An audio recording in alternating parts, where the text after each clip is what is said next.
Oppenheimer presenta. Llega a usted por cortesía de Sodimac Home Center. Sueña, lo hacemos posible.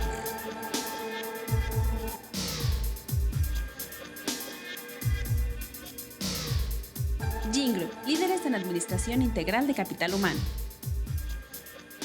Estudia en Argentina. Carreras acreditadas internacionalmente. Residencia universitaria. Aranceles a tu alcance. UADE, una gran universidad. Arcos Dorados.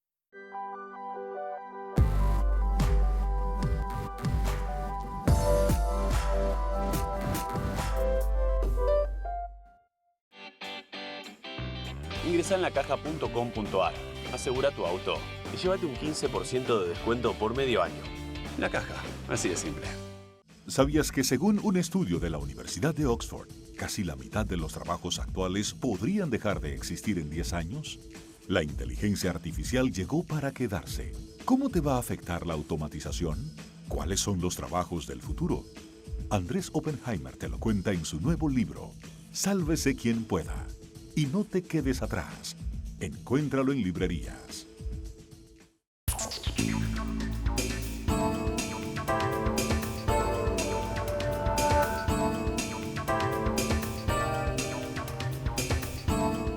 Hola, ¿qué tal? Soy Andrés Oppenheimer. Felices fiestas y gracias por estar con nosotros. Ya está por terminar el año y quisimos compartir con ustedes algunas de las entrevistas más interesantes que tuvimos en Oppenheimer Presenta en el 2019. Las entrevistas que más dieron que hablar y las que me parecieron más interesantes, como por ejemplo la que hicimos con el escritor, con el Premio Nobel de Literatura Mario Vargas Llosa, la que hicimos con la escritora Isabel Allende, con el gurú de la medicina alternativa Deepak Chopra y varios presidentes y líderes opositores latinoamericanos.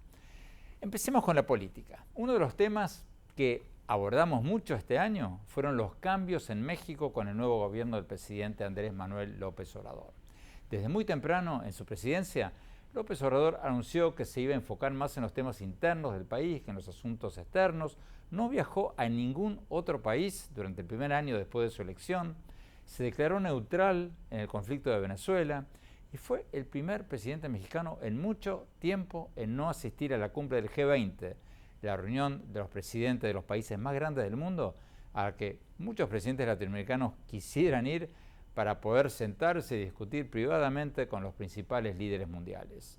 Entonces, hicimos un programa planteando la pregunta de si México se está aislando del mundo e invitamos a importantes críticos y partidarios de López Obrador.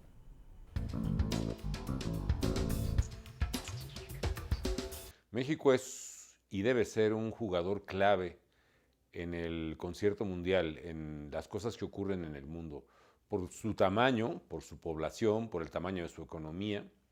Estamos entre las 2 economías más grandes del mundo y probablemente, Andrés, México puede ser, si hiciéramos las cosas bien, pues la 7ª o la 6ª economía más grande del mundo para el año 2050. México tiene que estar en las decisiones mundiales y no por jugar un protagonismo o un afán protagónico, sino porque las decisiones mundiales nos afectan a los mexicanos y tenemos que ser actores y no espectadores en lo que está pasando. Un ejemplo es recientemente la ausencia de México, de su presidente en el G20. Bueno, el G20 se están discutiendo, o se han venido discutiendo desde la crisis de 2008-2009, los temas más importantes y de hecho esa crisis pudo aliviarse más rápidamente por el grado de concertación y de comunicación que el G20 generó. Hoy, ¿qué se está discutiendo, Andrés? Se está discutiendo el comercio, la amenaza de guerra comercial desatada por la insensatez del presidente de Estados Unidos, Donald Trump, de cerrar o de utilizar el comercio como amenaza y como instrumento contra otros países, y eso se ha constituido ya en la mayor amenaza al desempeño de la economía mundial.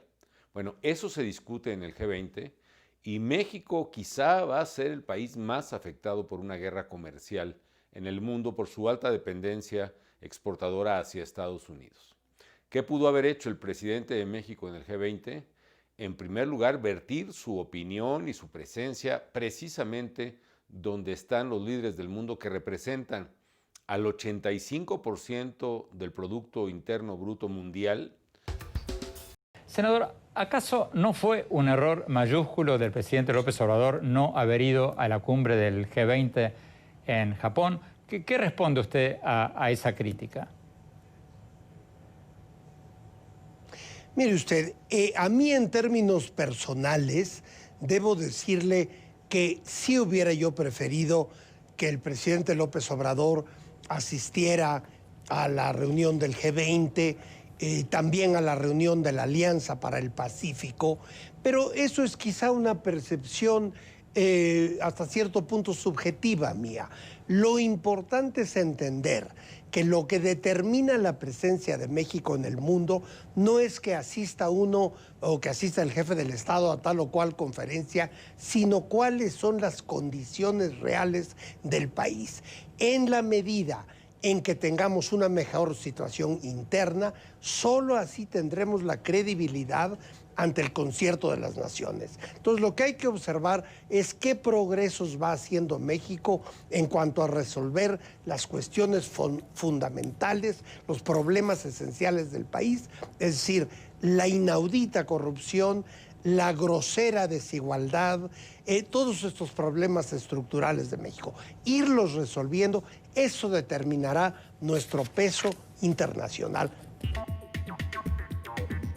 En el año que está terminando también hablamos mucho sobre Venezuela y lo hicimos en varias oportunidades con el presidente de la Asamblea Nacional de Venezuela, Juan Guaidó. El hombre reconocido por más de 50 países como el presidente encargado, el presidente legítimo de Venezuela.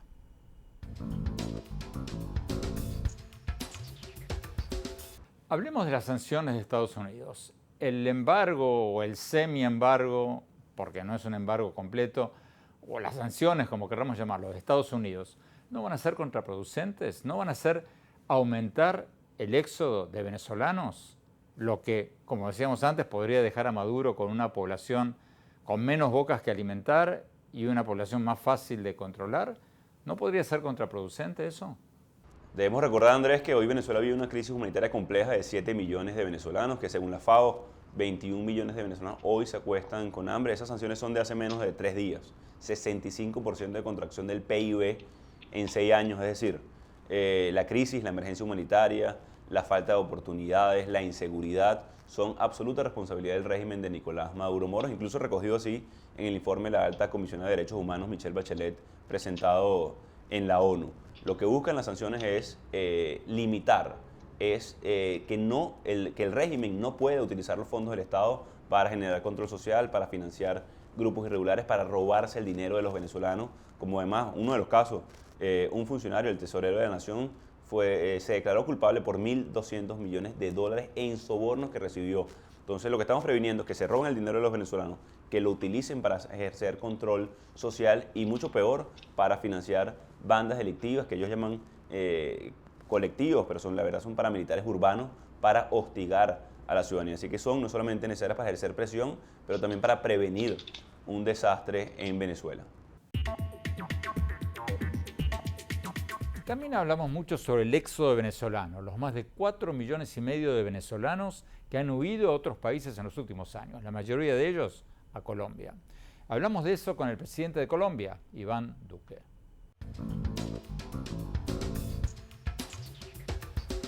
Mientras haya dictadura, mientras haya pobreza, mientras no haya medicamentos, mientras no haya alimentos, por supuesto que el éxodo no va a parar. Por eso aquí el mensaje tiene que ser dual. Por un lado, la protección, la solidaridad, la coordinación internacional para atender a los migrantes que están en esa crisis humanitaria, pero por el otro lado, acelerar la caída de la dictadura y la transición hacia la democracia. ¿Pero pueden aguantar ustedes económicamente este influjo? Andrés, ha sido difícil, pero yo voy a decir una cosa también que muestra la resiliencia de lo que es Colombia. Nosotros este año vamos a crecer por encima del 3%, mientras que la región va a crecer al 0.5%. América Latina. América Latina. Y nosotros, ¿qué estamos viendo? Una economía que crece, que trae más inversión y que ha podido enfrentar este choque migratorio. Eso muestra la fortaleza que tenemos. Nosotros no podemos ser indiferentes frente a la presión migratoria, ni frente a la dictadura, pero nosotros hemos mostrado que así como en el siglo XX fueron millones de colombianos los que fueron a Venezuela en un periodo de 3 o 4 décadas, y ahora están regresando compañeros o buscando hermanos, buscando apoyo en momentos de crisis, podemos tener una política de solidaridad y de fraternidad. ¿Puede ser esto sostenible indefinidamente? Claro que no. Y por eso es tan importante que nosotros también mantengamos la presión en la comunidad internacional para que se entienda que la única manera de solventar esta crisis migratoria y humanitaria es poniéndole fin a la dictadura.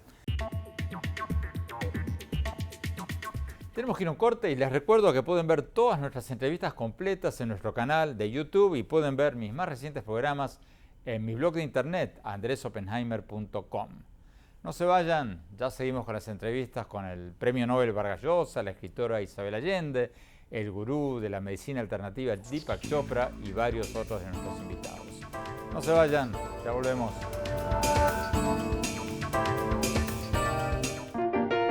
Sueña con ser el papá que tiene las herramientas para hacerlo todo. Busca, encuentra, compara. Descubre la que siempre habías querido. Ven a Sodimac Home Center y llévate una o llévatelas todas. Pruébalas, siéntelas. Compra las herramientas de un super papá sin que te supercueste. Y haz tus super proyectos. Encuentra más, ahorra más. Ven y haz más. Sodimac Home Center. Sueña, lo hacemos posible.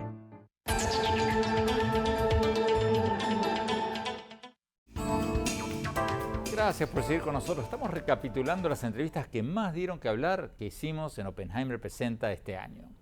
También hablamos mucho sobre la campaña electoral en Estados Unidos y sobre los planes de hacerle un juicio político al presidente Trump.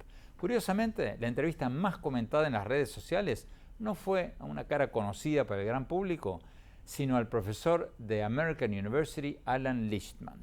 Es el profesor que se hizo famoso por ser uno de los muy pocos que pronosticó la victoria de Trump en el 2016, cuando todas las encuestas decían que iba a ganar Hillary Clinton. Lichtman ha acertado los ganadores de las últimas 8 elecciones presidenciales en Estados Unidos. Se escucharon bien. Desde la década de los 80 viene acertando. Algunos lo llaman el oráculo de Washington.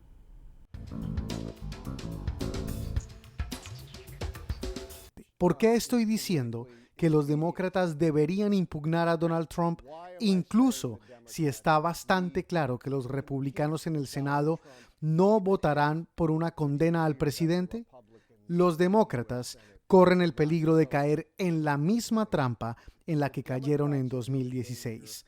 Creer en las encuestas, escuchar la sabiduría convencional y pensar que pueden navegar cómodamente hacia una victoria contra Donald Trump. Mi sistema de predicciones, que ha acertado todas las elecciones presidenciales desde 1984, incluyendo las de 2016, muestra un panorama muy diferente. Mi sistema de predicciones se basa en la idea de que las elecciones presidenciales son fundamentalmente referendos sobre si la gente está beneficiándose o no del desempeño del partido que ocupa la Casa Blanca. Eso, por supuesto, se refiere hoy en día a los republicanos y al presidente Donald Trump. Y mi sistema usa 13 indicadores como los éxitos y fracasos en política exterior, la economía, los cambios políticos y también los escándalos.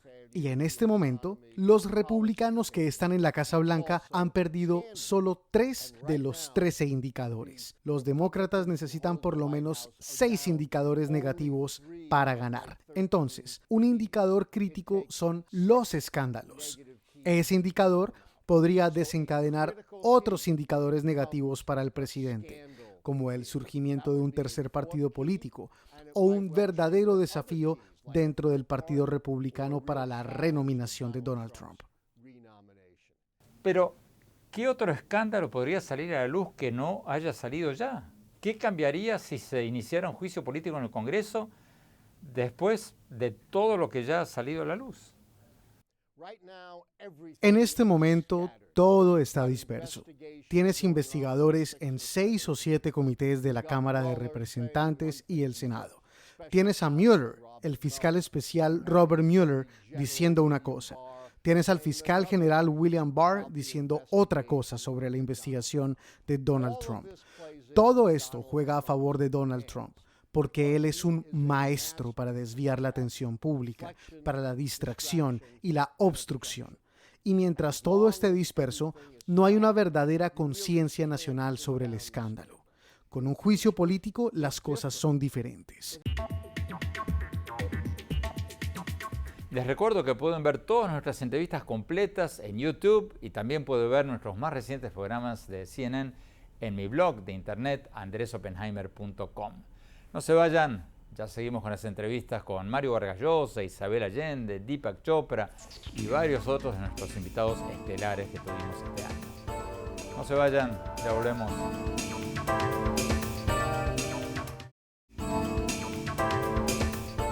Gracias por seguir con nosotros en este programa donde estamos recordando los programas de Oppenheimer Presenta que más dieron que hablar en este año que termina. Hicimos varios programas hablando de Chile, el fenómeno de las protestas sociales en Chile, desde muchos puntos de vista el país más exitoso de América Latina, el país que más redujo la pobreza del 30 y pico % hace apenas 20 años, en el año 2000, al 6% de la población hoy día. Y sin embargo, protestas masivas. Se lo preguntamos al presidente de Chile, Sebastián Piñera.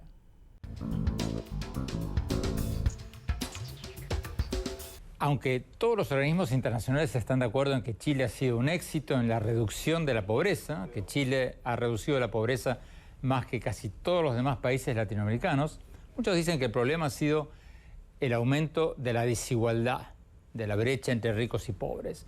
Usted acaba de decir que Chile redujo la desigualdad. ¿Es cierto eso? Definitivamente, todos los indicadores muestran que la desigualdad se ha venido reduciendo. Por ejemplo, el indicador de Gini bajó de 0.54 a 0.46 y Chile hoy día está en la medianía de la tabla en América Latina en materia de desigualdad. Los ingresos del 10% más pobre crecieron en los últimos 30 años 600%, el 10% más rico 300%.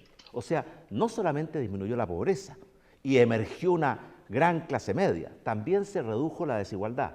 Pero aquí estamos hablando de la desigualdad de ingresos.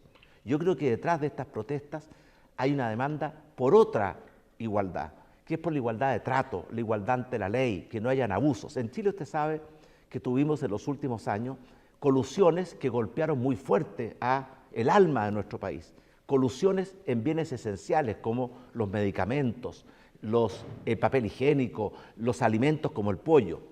Yo creo que hay una demanda por igualdad, no solamente de ingresos, sino que también igualdad de dignidad, de trato igualitario ante la ley, de respeto, de no permitir ni tolerar los abusos. Y en eso nuestro gobierno está trabajando con mucha voluntad y fuerza porque estamos reaccionando frente a eso. ¿Cómo? En primer lugar, frente a la violencia, que ha sido una violencia brutal, sin Dios ni ley, no respetando a nada ni a nadie, ni la vida humana, ni la propiedad, y que ha provocado un daño gigantesco. Reaccionamos con los instrumentos que nos da el Estado de Derecho, la Constitución, la democracia, con las fuerzas de orden y seguridad, con protocolos muy exigentes para que se respetaran los derechos humanos. Lamentablemente, en algunos casos, no se respetaron los protocolos y sé que hubo abusos de derechos humanos, pero esos son casos particulares, porque Carabineros de Chile es una institución muy respetuosa de la ley, de la Constitución y de los derechos humanos, y esos casos están siendo investigados por la Fiscalía y van a ser juzgados por los tribunales de justicia como corresponde en una democracia. Tenemos que ir a un corte. Les recuerdo que pueden ver estas entrevistas completas en nuestro canal de YouTube. No se vayan, ya seguimos con Mario Vargas Llosa, Isabel Allende, Deepak Chopra y varios otros de nuestros grandes invitados que tuvimos este año. Ya volvemos.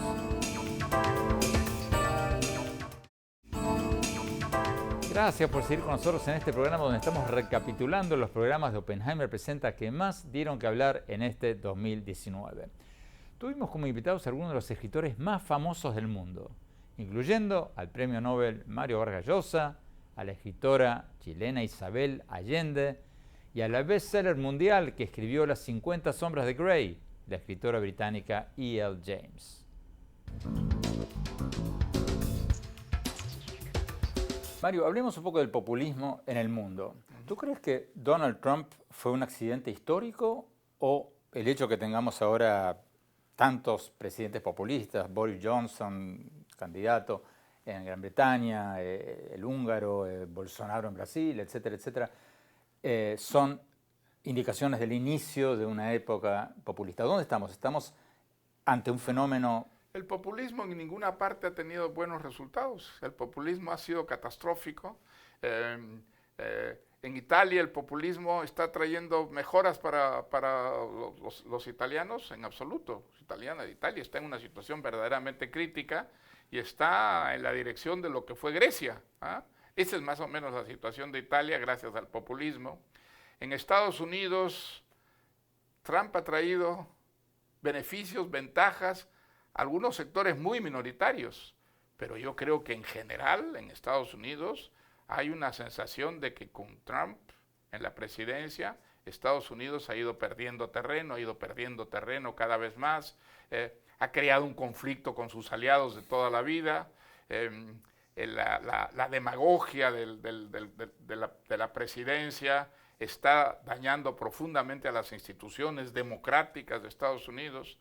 Ahora, hay una resistencia que es formidable. Yo creo que si no hubiera habido esa resistencia por parte de los demócratas, por parte de la prensa, por parte de la justicia, de las instituciones, la gestión de Trump hubiera podido ser verdaderamente catastrófica. Y sin embargo, digamos, la catástrofe se ha atenuado considerablemente gracias a esa resistencia interior, ¿no? Pero ¿tú crees que este surgimiento de populistas en tantos países al mismo tiempo es una casualidad histórica o estamos ante el inicio de un fenómeno? Yo creo que no es una casualidad. Desgraciadamente el populismo ha acompañado a la democracia a lo largo de toda la historia.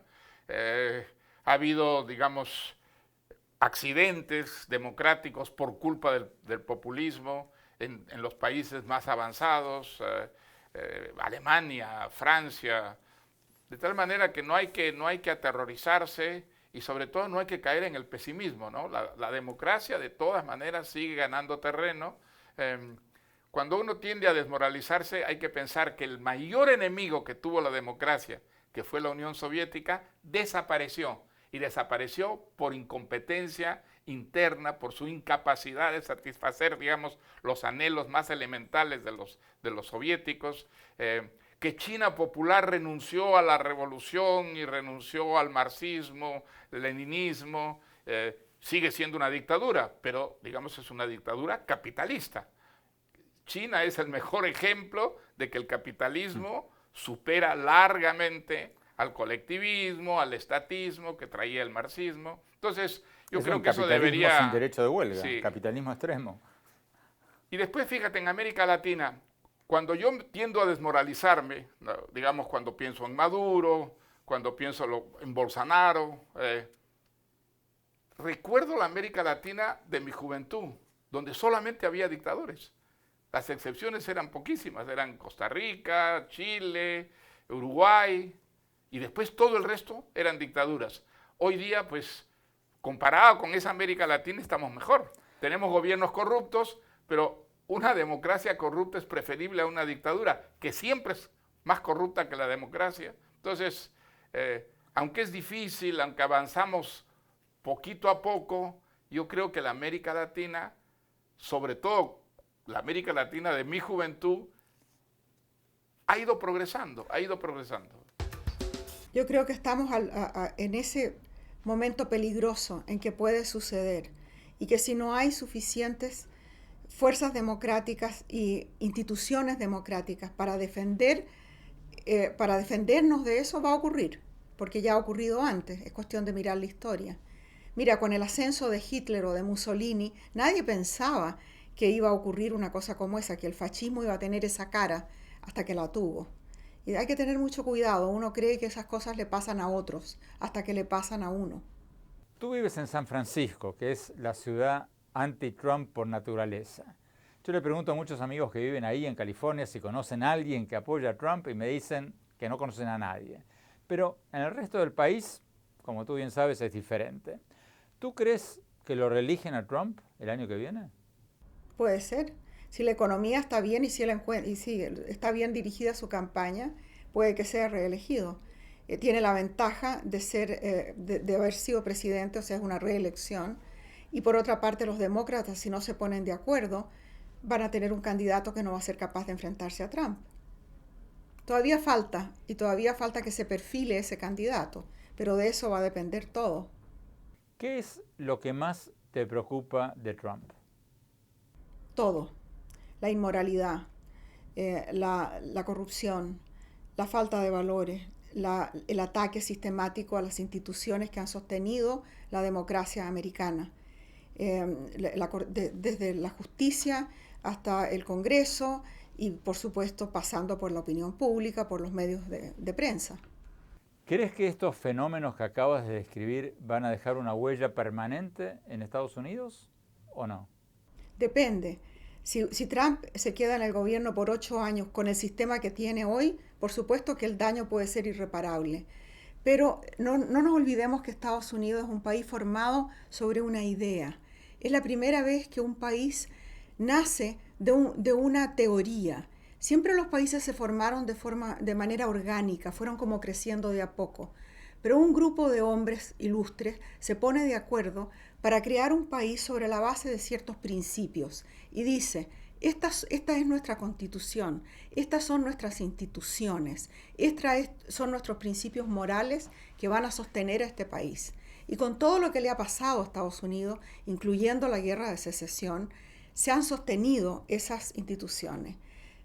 Y suponemos que van a ser suficientemente fuertes como para oponerse a la devastación de Trump. Pero ¿y si no ocurre? ¿Tú te consideras una escritora de novelas románticas o de novelas eróticas o de novelas pornográficas? ¿Cómo te sientes cuando te dicen que eres una escritora de novelas pornográficas? Creo que pornografía es una palabra muy mal utilizada. Realmente lo es. Puedes tener comida pornográfica, puedes tener propiedades pornográficas y cosas así de todo tipo. Lo que yo escribo son historias de amor. No las concibo particularmente como de romance o eróticas. Creo que cuando las personas se enamoran tienden a tener relaciones sexuales. Así que es básicamente de lo que escribo. En tus libros tú describes los juegos sexuales sadomasoquistas de tal manera que muchos nos preguntamos si surgen de investigaciones que tú has hecho o de tu experiencia privada. ¿De dónde sale todo este conocimiento? Primero que todo, creo que voy a ahorrarme la respuesta porque no es un asunto de nadie. Y segundo, creo que explorar es algo divertido. Y si estás explorando las profundidades de tu sexualidad, ¿a dónde vas? Creo que eso es todo lo que voy a decir al respecto. Acabo de ver, antes de empezar esta entrevista, en tu sitio web tienes un lugar de mercancías donde vendes juguetes sexuales. ¿Cómo te está yendo con eso? ¿Sabes? En el trasfondo de todo eso hay una historia de amor apasionada. Hay una historia de amor apasionada en 50 sombras de Grey. Hay una historia de amor apasionada en Mister, y creo que los juguetes sexuales, cuando sucedió todo esto, había tanta gente tratando de copiar y comercializar el nombre de 50 sombras que decidimos patentar muchas cosas. Y a través de eso se nos acercó mucha gente a preguntarnos, ¿quieres hacer esto? ¿Quieres hacer lo otro? Así que hicimos un vino, algo que fue muy divertido con una compañía fantástica llamada Wines That Rock. Hicimos ropa interior y también hicimos juguetes sexuales. Love Honey, una empresa con sede en la ciudad de Bath, nos dijo, nos encantaría hacer algunos juguetes sexuales contigo, y lo hicimos y ha sido muy divertido. Y algo importante es que su mantra es venderle a las mujeres, y los libros están escritos para las mujeres. ¿Qué piensa tu marido cuando lee estos relatos de juegos eróticos, sadomasoquistas? ¿Qué te dice? Dice, esto es excitante, o esto otro no me parece muy excitante. Él es increíblemente comprensivo y dice las cosas correctas. Me dice, necesitas aclarar esto aquí o esto allá. Ha sido increíblemente bueno en todo esto. Tenemos que ir a un corte. Les recuerdo que siempre pueden ver estas entrevistas completas en YouTube. Y ahora, cuando volvamos, vamos a seguir con las entrevistas de Oppenheimer Presenta que más dieron que hablar este año. Cuando volvamos, Deepak Chopra, el gurú de la meditación trascendental y la medicina alternativa. No se vayan, ya volvemos.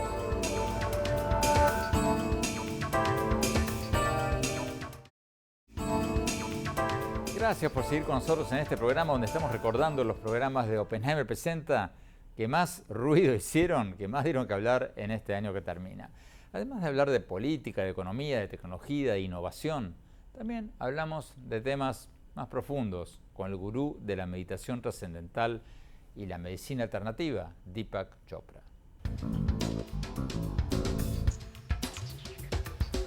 Ayúdenos a entender un poco qué está pasando en el mundo, porque hay protestas en todos lados. Hong Kong, Barcelona, Chile, Ecuador, Haití, o sea, por donde uno mire. ¿Qué está pasando? ¿Por qué de repente la gente sale a protestar a las calles? ¿Estamos siendo menos felices que antes, más impacientes? ¿Qué está pasando? ¿Por qué todas estas protestas? Well, there are many ways to look at the social unrest in the world. One way to try and understand it. Bueno, hay muchas maneras de ver estos malestares sociales en el mundo. Una forma de tratar de comprenderlo es que el malestar social proviene de un miedo fundamental a la pérdida de libertad. Los humanos quieren tener libertad de expresión, a diferencia de otras especies. Ya sabes, no somos simples robots biológicos. Y cada vez que nos sentimos limitados en nuestra libertad de expresión, libertad para crear nuestro propio entorno, libertad para participar en la creación de nuestro liderazgo, libertad para maximizar nuestra independencia económica, entonces estas cosas pasan en todo el mundo. Pero al mismo tiempo está surgiendo el nacionalismo extremista y el racismo extremista. Un liderazgo extremista que se basa en este tipo de racismo, fanatismo, odio, prejuicio y miedo. Esto ocurre con nuestros líderes actuales en todo el mundo. Tengo que ser honesto contigo. Tal vez hayan una o dos excepciones, como Angela Merkel, que ya están de salida. Quien ya está de salida. O tal vez el primer ministro de Irlanda, o tal vez la mujer que dirige el gobierno de Nueva Zelanda. Creo que en general todos los líderes son gángsters, son matones, mafiosos. Pero ¿por qué ahora? ¿Por qué de repente siempre hubo gángster? ¿Por qué ahora? Me gustaría pensar que estamos en una fase de transición, como cuando cualquier sistema está en transición hacia una nueva fase. Cuando eso ocurre hay turbulencia, como cuando el agua hierve y se convierte en vapor. Hay turbulencia. Y luego de repente todo cambia. El agua ya no es líquida, es vapor. La sociedad también pasa por estos ciclos. Ya sabes, en una esquina está el extremismo y en la otra la moderación. Y es porque esencialmente creo que los humanos somos una especie extraña. Somos divinos y diabólicos al mismo tiempo. Pero usted, doctor Chopla, argumenta de que la gente quiere más libertad. Ok, eso se aplica en algunos casos, el caso de Hong Kong, por ejemplo. Pero ¿cómo explica el hecho que países que han reducido la pobreza impresionantemente, como Chile? Chile redujo la pobreza del 40% de la población en los años 90 a menos del 10% de la población hoy en día. Y sin embargo, hubo protestas nunca vistas en Chile. ¿Cómo se explica que baja la pobreza y aumenta el descontento? Bueno, no soy un experto, pero diría que las personas valoran su libertad de expresión más de lo que valoran incluso a veces su entorno económico. La gente está cansada del nepotismo, de la corrupción, del tráfico de influencias, del alarde de poder, de todos los grupos de intereses especiales que crean las pandillas, los gángsters que llamamos líderes. Tenemos que ir a un corte. Cuando volvamos, mi reflexión sobre el año que termina y sobre el año que empieza. No se vayan.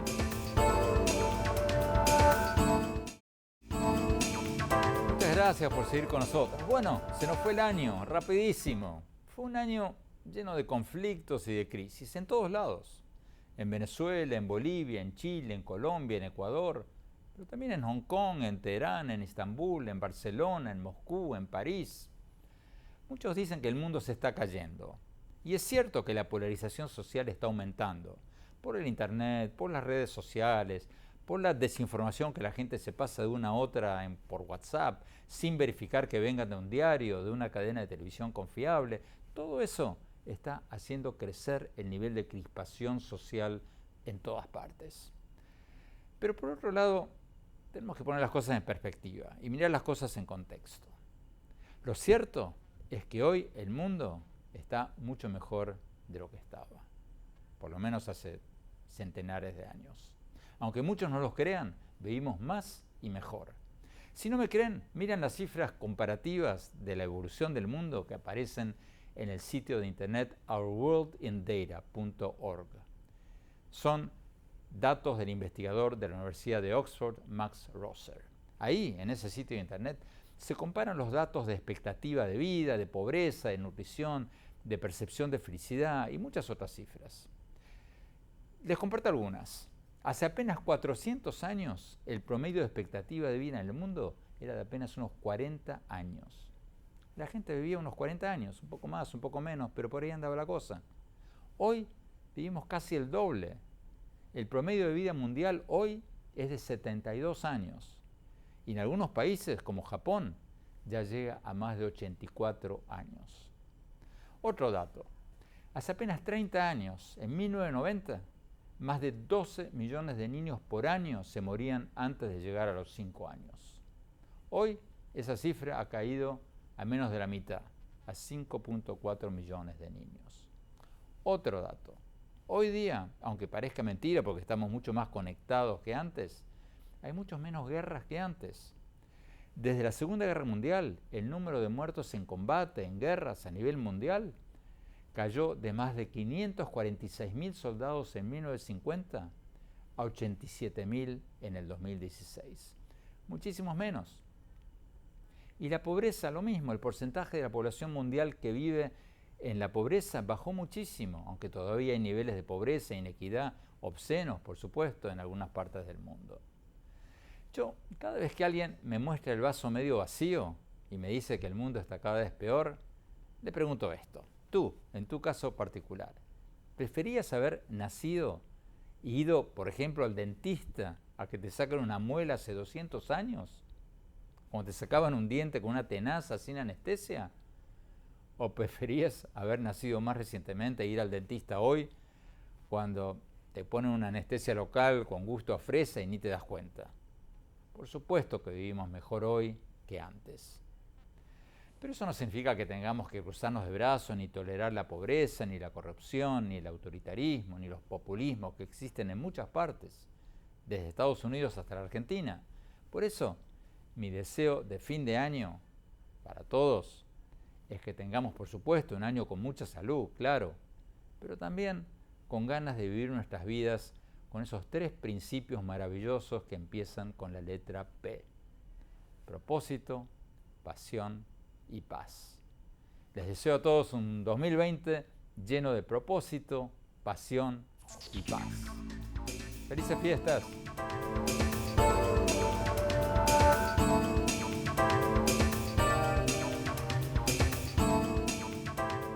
Oppenheimer presenta. Llega a usted por cortesía de Sodimac Home Center. Sueña, lo hacemos posible.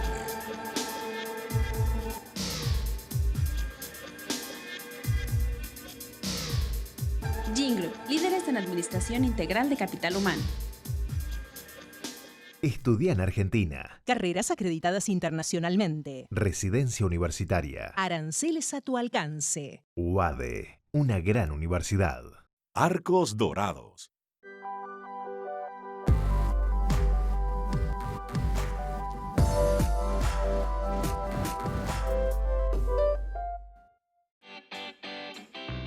Ingresa en lacaja.com.ar, asegura tu auto y llévate un 15% de descuento por medio año.